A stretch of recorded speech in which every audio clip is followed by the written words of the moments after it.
Hello everyone, welcome to UGC NET boosters. तो first of all मैं बता दूं कि हमारे एप्लीकेशन में 2004 से लेकर के 2023 तक के क्वेश्चंस डले हुए हैं, तो आप जा कर के प्रैक्टिस कर सकते हैं। क्वेश्चंस टॉपिक वाइज क्वेश्चंस वहां आपको मिल जाएंगे। आज का हमारा जो टॉपिक है वो है नेशनल इनकम। तो अभी हम देखेंगे कि नेशनल इनकम क्या होती है और टाइप्स क्या होते हैं, कैसे हम डिटरमाइन करते हैं नेशनल इनकम कितनी हुई है, आखिर हमने कितना कमाया है एज अ नेशन हम। ठीक है, तो सबसे पहले हम देखते हैं कि नेशनल इनकम क्या होती है। नेशनल इनकम होती है क्या, is a money value of the goods and services produced in a country. जैसे कि किसी एक फैमिली में सारे फैमिली मेंबर्स मिल करके कितना पैसा कमा रहे हैं, वो हमारी फैमिली इनकम कहलाती है। वैसे ही पूरे नेशन में कितने प्रोड्यूस हुए हैं हमारे गुड्स एंड सर्विसेज और उसके बेचने से हमें कितना इनकम जनरेट किया है हमने, वो कहलाती है हमारी क्या, नेशनल इनकम। ओके, तो मेन ऑब्जेक्टिव क्या होता है नेशनल इनकम जानने का। नेशनल इनकम जानने का मेन ऑब्जेक्टिव रहता है कि हम इकोनॉमिकल पॉलिसीज बना सके, हम टैक्सेशन की पॉलिसीज बना सके, रिवेन्यू किस प्रकार से गवर्नमेंट का हो रहा है उसको डिटरमाइन कर सके, किस सेक्टर में ज़्यादा इनकम आ रही है, कितना हम उसमें ग्रोथ ला सकते हैं, कितनी ग्रोथ हो रही है पर्टिकुलर सेक्टर्स में, उसको डिटरमाइन कर सके। तो ये सारी चीज़ें को डिटरमाइन करने के लिए हमको नेशनल इनकम को क्या करना पड़ता है, कैलकुलेट करना होता है। तो नेशनल इनकम में क्या क्या चीज़ें होती है, national income Y is equal to क्या क्या होगा, आपका personal consumption expenditure, consumer expenditure, मतलब कि एक व्यक्ति, सारे व्यक्तियों ने मिलकर के कितना ज़्यादा एक्सपेंशन किया हुआ है ना, कितना ज़्यादा आपने एक्सपेंड किया हुआ है। इसके बाद में प्राइवेट इन्वेस्टमेंट कितना है, यदि किसी पर्टिकुलर व्यक्ति की इनकम है तो वो किन किन चीज़ों में जा सकती है। सबसे पहले तो क्या होगा कि वो खर्च करेंगे, है ना। हम अपनी पर्टिकुलर इनकम, किसी की सैलरी आ रही है तो सबसे पहला पार्ट क्या होगा कि आपके सारे खर्चों में जाएगा, और जो बचा हुआ पैसा रहेगा वो क्या होगा, आप इन्वेस्ट करेंगे, कहीं ना कहीं उसको इन्वेस्टमेंट में डालेंगे, तो क्या हो जाएगा, वो आपका प्राइवेट इन्वेस्टमेंट हो जाएगा। पर्सनल इनकम यहाँ पर खत्म हो गई। इसके बाद में गवर्नमेंट एक्सपेंडिचर्स कितने हैं, गवर्नमेंट कितना खर्च कर रही है। ओके, जो आपने एक्सपेंडिचर किया हुआ है उसमें से टैक्स जाएगा कुछ ना कुछ। ओके, मान लीजिए कि 10 रुपए की आपकी बिस्किट है, तो उस पर्टिकुलर बिस्किट का रेट कितना होगा, मान लीजिए 9 रुपए होगा, और 1 रुपए उसमें 10% क्या हो जाएगा, टैक्स चले जाएगा। तो वो एक्सपेंडिचर जो 1 रुपए हुआ है वो जाएगा गवर्नमेंट के पास में, और गवर्नमेंट उससे जो एक्सपेंडिचर करेगी वो क्या हो जाएगा, आपका गवर्नमेंट एक्सपेंडिचर। फिर उसके बाद में एक्स माइनस एम, एक्स क्या हो जाएगा, नेट एक्सपोर्ट हो जाएगा, जितना हमने क्या किया हुआ है, एक्सपोर्ट किया हुआ है, और एम क्या हो जाएगा आपका, आपने कितना इंपोर्ट किया हुआ है। यदि हमारा एक्सपोर्ट कम होगा और इंपोर्ट ज़्यादा होगा तो ये पर्टिकुलर वैल्यू कितने काय में आ जाएगी, माइनस में आ जाएगी। ओके, यदि हमारा क्या होगा, एक्सपोर्ट कम होगा, इंपोर्ट ज़्यादा होगा, तो हमारी जो ये वैल्यू आएगी वो क्या आएगी, नेगेटिव में आएगी, माइनस में आएगी। ओके, तो ये ओवरऑल क्या होता है, हमारा नेशनल इनकम होती है। ये कितने प्रकार की होती है अभी हम आगे जा करके देखेंगे। इंपॉर्टेंस क्या है नेशनल इनकम का, इसे हम पहले देख लेते हैं। नेशनल इनकम में भी बहुत सारे अलग अलग टाइप्स होते हैं, जैसे कि हमने सुना होगा सबसे ज़्यादा तो जो पॉपुलरली हम क्या सुनते हैं, जीडीपी। इसके अलावा भी दूसरी चीज़ें होती है क्या, जीडीपी फैक्टर कॉस्ट में, जीडीपी आपके उसके बाद में जीएनपी होता है ना, पर कैपिटा इनकम होता है। तो ये सब चीज़ें क्या होती है अब आगे जा करके हम समझेंगे। तो सबसे पहले समझते हैं कि इंपॉर्टेंस हम इतना ज़्यादा माथापच्ची क्यों कर रहे हैं, नेशनल इनकम फाइंड आउट करने के लिए ज़रूरत क्या है फाइंड आउट करने की। तो हम क्या करते हैं कि सबसे पहले कि सेक्टर वाइज हमारा कितना इनकम हो रहा है, किस सेक्टर से, सर्विस सेक्टर से हमारा कितना पैसा आ रहा है, हमारा एग्रीकल्चर जो हमारा सेक्टर है इससे कितना पैसा आ रहा है, मैन्युफैक्चरिंग सेक्टर से कितना आ रहा है, सर्विस सेक्टर से कितना आ रहा है, इंफ्रास्ट्रक्चर से कितना आ रहा है, हमारा जो मान लीजिए कि सॉफ्टवेयर जो हमारा आईटी है उससे कितना आ रहा है। ये सारी चीज़ें हम क्या करते हैं, डिटरमाइन करते हैं।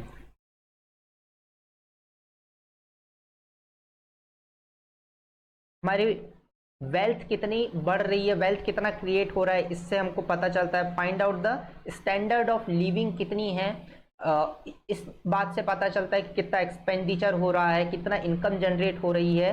तो इससे अल्टीमेटली हम फाइंड आउट करते हैं कि standard of living particular area का क्या है और इकोनॉमी में कितनी डेवलपमेंट हो रही है, हमारी जीडीपी ग्रोथ रेट क्या है, जीडीपी पहले कितनी थी, अभी कितनी और आगे कितनी प्रोजेक्टेड हो सकती है। ये सब फाइंड आउट करने के लिए हमको नेशनल इनकम फाइंड आउट करना होता है। ओके,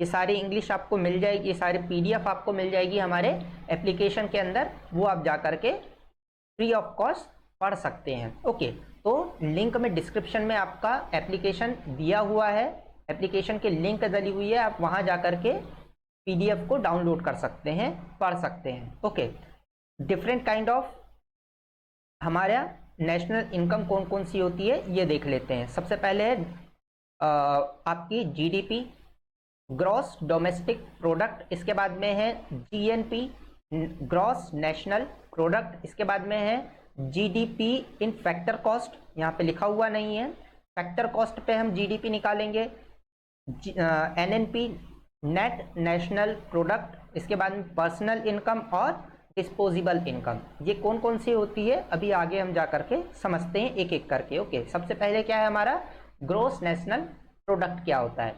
ग्रॉस नेशनल प्रोडक्ट में हमारे कौन कौन सी चीजें आती है। Gross defined as the monetary और द मार्केट वैल्यू ऑफ, ये क्या है मार्केट प्राइस पे है, ठीक है, मार्केट कॉस्ट के ऊपर है, और जितनी भी हमने फिनिश्ड फाइनल गुड्स बनाया हुआ है और सर्विसेज क्रिएट की है with in a geographical area, मतलब कि विद इन इंडिया, उसको हम क्या बोलते हैं gross national gross domestic product बोलते हैं, जीडीपी बोलते हैं। ओके, डोमेस्टिक प्रोडक्ट लिखा हुआ है ना, अभी नेशनल और डोमेस्टिक के बीच में हम अभी अंतर समझेंगे। ओके, तो उसके बाद में क्या है GDP works as,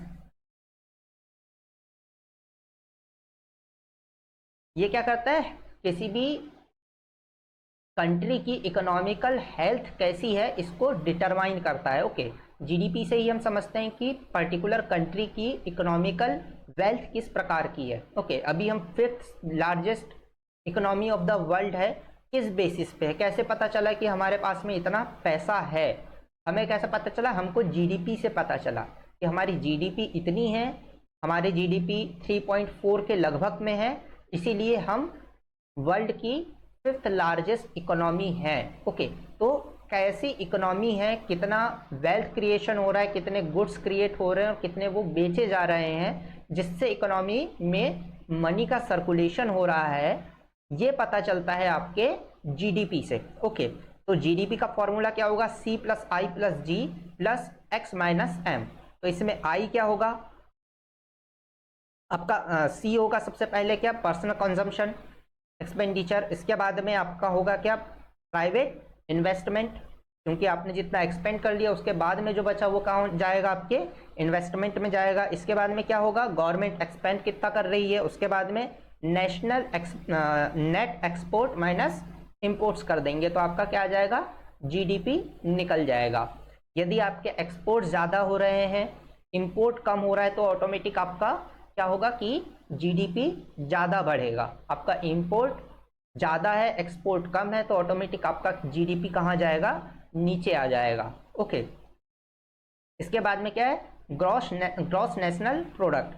gross national product में अभी हमने क्या किया था डोमेस्टिक देखा था, अंदर हम अपने कंट्री के अंदर पे कितना वेल्थ क्रिएट कर पा रहे हैं, अभी हम देख रहे हैं नेशनल कितना हो रहा है। ओके, डोमेस्टिक और नेशनल में क्या अंतर होगा कि डोमेस्टिक हम जब देखेंगे तो अब विथ इन जियोग्राफिकल एरिया में कितना वेल्थ क्रिएट हो रहा है इसको हम देखेंगे। जब हम ग्रॉस नेशनल प्रोडक्ट हम देखेंगे तो बाहर से जो पैसा आ रहा है हमारे पास में, इसमें देखिएगा फॉर्मूला ऑलमोस्ट सेम है, बस जो ये नेट एक्सपोर्ट में से हमने इंपोर्ट को माइनस किया था उसमें हमने पूरा का पूरा क्या ले लिया है नेट एक्सपोर्ट को ले लिया है एक्स, और उसमें हमने प्लस क्या कर दिया है हमने प्लस कर दिया है net income earn by domestic residents from overseas. जो हमारे लोग यहाँ पर हैं जो डोमेस्टिक लोग हैं और जो बाहर से कमा रहे हैं बाहर पे कमा रहे हैं, मान लीजिए कि टाटा की 10 कंपनीज विदेशों में काम कर रही है और वहां से जो पैसा कमा करके ला रही है उसे भी हम नेशनल प्रोडक्ट में जोड़ देंगे। ओके, मान लीजिए कि कोई एक इंडिया का रेसिडेंट है, उसकी फैक्ट्रीज जो है बाहर रखी हुई है, बाहर पर है। मान लीजिए कि आपके टेक्सटाइल इंडस्ट्री में बांग्लादेश में किसी ने जाकर के फैक्ट्रीज खोल करके रखा है और वहां से अर्न कर रहा है पैसा, तो ऑटोमेटिक क्या हो जाएगा कि वो हम अपने नेशनल प्रोडक्ट में उसको जोड़ देंगे और हम यहाँ पर नेट जो हमारा इंपोर्ट है उसमें नेट एक्सपोर्ट है उसमें इंपोर्ट को माइनस नहीं करेंगे। ओके, तो ये आपका क्या हो जाएगा, नेशनल प्रोडक्ट बन जाएगा। ओके, तो ये होता है क्या, gross national product. I hope कि आपको नेट डोमेस्टिक प्रोडक्ट और नेशनल प्रोडक्ट के बीच में अंतर समझ आ गया होगा। ओके, इसके बाद में क्या है आपका GDP in factor cost and GNP in आपका factor cost and market cost के बीच में अपन अंतर समझते हैं कि मार्केट कॉस्ट क्या होता है। मार्केट कॉस्ट में जब हम निकालते हैं और जब फैक्टर कॉस्ट में निकालते हैं तो इन दोनों में क्या होता है, अंतर क्या होता है। तो जो आपका मार्केट कॉस्ट क्या होता है, जिस प्राइस पे सेल किया जा रहा है पर्टिकुलर प्रोडक्ट, वो उस प्राइस पे जब हम उसकी वैल्यू को गिनते हैं तो उसको बोलते हैं क्या, फैक्टर कॉस्ट पकड़ते हैं। ओके, लेकिन जब हम इसमें हमने रॉ मटेरियल कितने का आया इसको डिटरमाइन नहीं किया है, लेकिन जब हम फैक्टर कॉस्ट को पकड़ते हैं तो हम क्या करते हैं, उसमें जो फैक्टर्स ऑफ प्रोडक्शन होता है, फैक्टर्स ऑफ प्रोडक्शन कौन कौन सा होगा, आपका capital, labour, land and profit, ये आपके 4 फैक्टर्स होते हैं। मतलब कि आपने कैपिटल में कितना इंटरेस्ट दिया है, लेबर को कितना वेजेस दिया हुआ है, लैंड पे कितना रेंट दिया हुआ है और शेयर होल्डर्स को कितना प्रॉफिट मार्जिन दिया गया है। इन 4 फैक्टर्स को आप लगा करके जितना वेल्थ क्रिएट कर रहे हैं वो कहलाएगा आपका फैक्टर कॉस्ट। मान लीजिए कि आपने 10 रुपए का, मान लीजिए कि आपने आटा खरीदा, कितना मैदा खरीदा, मान लीजिए आपने 1 किलो, मान लीजिए 20 रुपए का। आपने ये सारे फैक्टर्स लगा करके, फैक्ट्री लगा करके, लेबर लगा करके, ये सब लगा करके आपने उसका ब्रेड बनाया और उस 20 रुपए के मैदे से आपने 40 रुपए की ब्रेड बना दी। तो जो बीच में 20 रुपए का आपने वेल्थ क्रिएशन किया है, यही आपकी फैक्टर कॉस्ट में इनकम कहलाएगी। मतलब कि इस फैक्टर्स के जरिए आपने कितनी इनकम जनरेट की है, आपने 20 रुपए क्रिएट किए हैं। ओके, आपने 20 रुपए का मैदा लगाया, फैक्टर्स लगाए कौन कौन से, आपने लैंड, लेबर, आपका कैपिटल और प्रॉफिट मार्जिन को ऐड किया और आपने 40 रुपए की ब्रेड बना दी। तो 20 रुपए जो एक्स्ट्रा आपने क्रिएट किए हैं इसी को हम फैक्टर कॉस्ट कहते हैं। ओके, तो ये सारी फैक्टर्स लगा करके जो वेल्थ क्रिएट की जाती है, जो कॉस्ट आप क्रिएट करते हैं उसको बोलते हैं क्या, फैक्टर कॉस्ट। और जो मार्केट में इन दी एंड होती है, मतलब कि जो 40 रुपए आप बना की आप कर रहे हैं वो आपका मार्केट प्राइस कहलाएगा। Okay, net domestic product. Net domestic product क्या होगा, आपका जीडीपी यानी कि ग्रॉस में से जब आप क्या कर दें, डेप्रिसिएशन को घटा दें तो ऑटोमेटिक को क्या कहलाएगा, नेट कहलाएगा। ओके, जीडीपी में से आपने डेप्रिसिएशन को माइनस कर दिया तो जो बचेगा वो क्या कहलाएगा, नेट डोमेस्टिक प्रोडक्ट कहलाएगा। ओके, इसके बाद में क्या आता है, net national product, NNP eight market price. जब भी आप एनएनपी एंड मार्केट प्राइस निकालेंगे तो क्या हो जाएगा आपका जीएनपी यानी कि ग्रॉस नेशनल प्रोडक्ट, जो हमने पहले निकाला हुआ है gross national product. Gross national product में हम डेप्रिसिएशन को क्या कर देंगे, हटा देंगे, तो आपका नेट नेशनल प्रोडक्ट बन जाएगा। दोनों नेट में हमको क्या करना है, डेप्रिसिएशन को केवल क्या कर देना है, माइनस यदि आपने कर दिया तो आप उसको ग्रॉस को आप किस में चेंज कर देंगे, नेट में चेंज कर देंगे। ओके, ऐसा ही है आपका क्या, नेट नेशनल प्रोडक्ट जब आप फैक्टर कॉस्ट पे निकाल रहे हैं। ओके, फैक्टर कॉस्ट क्या होगा, ये सारी चीजों पे जब फैक्टर कॉस्ट को आप लेते हैं तो क्या करेंगे आप, नेट नेशनल प्रोडक्ट जो मार्केट वाला है उसमें से आप माइनस कर देंगे क्या, सिंपली इंटरेस्ट, आपका इनडायरेक्ट टैक्सेस जितना भी हैं, इनडायरेक्ट टैक्सेस कौन कौन से हो जाएंगे, आपका जीएसटी वगैरह है ना। जीएसटी क्या है, इनडायरेक्ट टैक्स है। तो यदि आप इनडायरेक्ट टैक्स और सब्सिडीज को हटा देंगे तो ऑटोमेटिक जो चीज आएगी वो क्या आ जाएगी, आपके net national product at factor cost. Okay, और आखिरी में क्या है आपका पर्सनल इनकम, पर्सनल इनकम और डिस्पोजेबल इनकम। पर्सनल इनकम क्या होती है कि जो भी सैलरीज, इंटरेस्ट, रेंट, आपका डिविडेंड्स, इन सब से आने वाली एक पर्सन की जितनी भी इनकम होती है उसको क्या बोला जाता है, पर्सनल इनकम कहा जाता है। ऑल सोर्सेज जिससे भी एक आम इंसान, मैंगो मैन अर्न करता है, उसमें कौन कौन सी आ सकता है, आपका प्रॉफिट आ सकता है, प्रॉफिट, आपके सैलरी, रेंट, यदि रेंटल इनकम आपके पास में हो, इसके अलावा डिविडेंड्स, इन्वेस्टमेंट में भी यदि डिविडेंड्स मिल रहा हो, इंटरेस्ट मिल रहा हो किसी भी प्रकार का, तो ये ट्रांसफर पेमेंट, ये सारे केस में आएंगे, आपके पर्सनल इनकम में आएंगे। और पर्सनल इनकम से यदि आप क्या कर रहे, पर्सनल टैक्स को हटा दे तो डिस्पोजेबल इनकम होगी, जिससे आप क्या कर सकते हैं, एक्सपेंडिचर कर सकते हैं। पर्सनल इनकम में से आपने पर्सनल टैक्सेस को या डायरेक्ट टैक्सेस को, इनकम टैक्स को घटा दिया, तो जो आपके पास में बचेगा वो बचेगा क्या, आपका डिस्पोजेबल इनकम, जो कि आप क्या कर सकते हैं, खर्च कर सकते हैं। इसको दूसरे तरीके से देखा जाए तो क्या, कि जितना भी आपने खर्च किया हुआ है, कंजप्शन किया हुआ है, और आपकी जितनी भी सेविंग्स है, इन दोनों को जोड़ दिया जाए तो भी आपका डिस्पोजेबल इनकम आ जाएगा, क्योंकि वो वही वाला अमाउंट होगा जितना आपने टैक्स काटने के बाद में आपके पास में बचा हुआ है, यदि कोई टैक्स देता हो ईमानदारी से तो। ओके, तो ये सारे के सारे क्या हैं, आपके नेशनल इनकम के टाइप्स हैं। ओके, तो यदि डिस्पोजेबल इनकम यदि हम देखते हैं, या पर्सनल इनकम में कितना ग्रोथ आया है ये देखते हैं, तो आपको ये इससे क्या पता चलता है कि किसी एक कंट्री की, किसी एक स्टेट की, किसी एक एरिया की लोगों का वेल्थ डिस्ट्रीब्यूशन कैसा है। आपको ये पता चलता है कि पॉलिसीज किस प्रकार से काम कर रही है, सही तरीके से काम कर रही है या नहीं कर रही है, इकोनॉमिकल किस प्रकार से फिस्कल और फाइनेंशियल पॉलिसीज बनानी है, इसमें ये हेल्प करता है। ओके, आई होप कि आपको नेशनल इनकम के टाइप्स जो है वो समझ आए होंगे। यदि आपको किसी भी चीज़ में कोई डाउट है तो आप जो है मुझे कमेंट करके बता सकते हैं। आपको किसी और टॉपिक में यदि वीडियो चाहिए हो तो भी आप मुझे कमेंट बॉक्स में बता सकते हैं। Thank you. अब हम देखेंगे measures, measurement of national income, की नेशनल इनकम को कैलकुलेट कैसे किया जाता है। इसके हमारे पास में तीन मेथड्स हैं, है ना।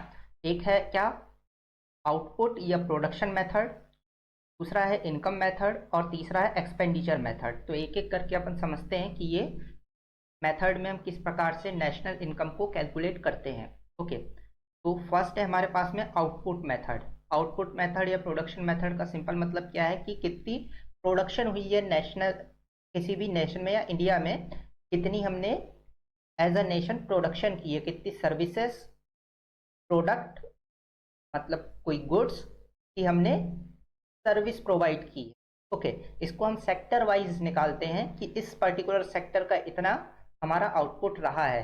जब बजट आता है तो ज़्यादातर हम इसको सुनते हैं कि इस पर्टिकुलर सेशन में हमारा इस सेक्टर से इतना प्रोडक्शन हुआ है ना। जैसे कि सेक्टर में हम देखते हैं कि प्राइमरी हमारा सेक्टर है एग्रीकल्चर, इसके बाद में माइंस से, मैन्युफैक्चरिंग से, ट्रेड से, सेल्स से, सर्विसेज से, इन सब सेक्टर से हम कितना प्रोडक्शन हुआ है उन सबको क्या किया जाता है, टोटल किया जाता है, और माइनस किया जाता है क्या, आपका इनडायरेक्ट टैक्सेस और सब्सिडीज को, इसको माइनस कर दिया जाता है। तो जो आपका आउटपुट आता है टोटल, उसको क्या कहा जाता है, आउटपुट मेथड से हम नेशनल इनकम को कैलकुलेट करते हैं। ओके, इसके बाद में जो दूसरी हमारी मेथड है वो क्या है, इनकम मेथड है। इनकम मेथड में क्या करते हैं कि जितने भी सोर्सेस ऑफ इनकम है उन सबको क्या किया जाता है, जोड़ा जाता है। जो फैक्टर्स ऑफ प्रोडक्शन होते हैं हमारे पास में चार ही होते हैं, कौन कौन से, रेंट से हमको कितना इनकम आ रहा है, दूसरी बात हमको प्रॉफिट से कितना इनकम आ रहा है, तीसरी बात हमको इंटरेस्ट से कितना इनकम आ रहा है, और चौथा हमारा प्रॉफिट से कितना इनकम जनरेट हो रहा है। ओके, किसी भी बिजनेस को करने से जो इनकम जनरेट हो रही है वो प्रॉफिट के रूप में हम लेते हैं, इंटरेस्ट हमारे कैपिटल में जो हमको इंटरेस्ट मिल रहा है उससे लेंगे, उसके बाद में हमारा रेंट से हम लेंगे क्या, रेंटल इनकम लेंगे, लैंड से हमको क्या मिलेगी, रेंटल इनकम, या प्रॉपर्टी से हमको रेंटल इनकम मिलेगी, और वेजेस या सैलरीज हमें मिलेगी। तो इन सारे चारों जो फैक्टर्स हैं, इनसे जितनी भी इनकम होती है उसको टोटल करने पे जो हमको इनकम मिलती है वो होती है क्या, इनकम मेथड से हम अपनी इनकम को या नेशन इनकम को कैलकुलेट कर रहे हैं।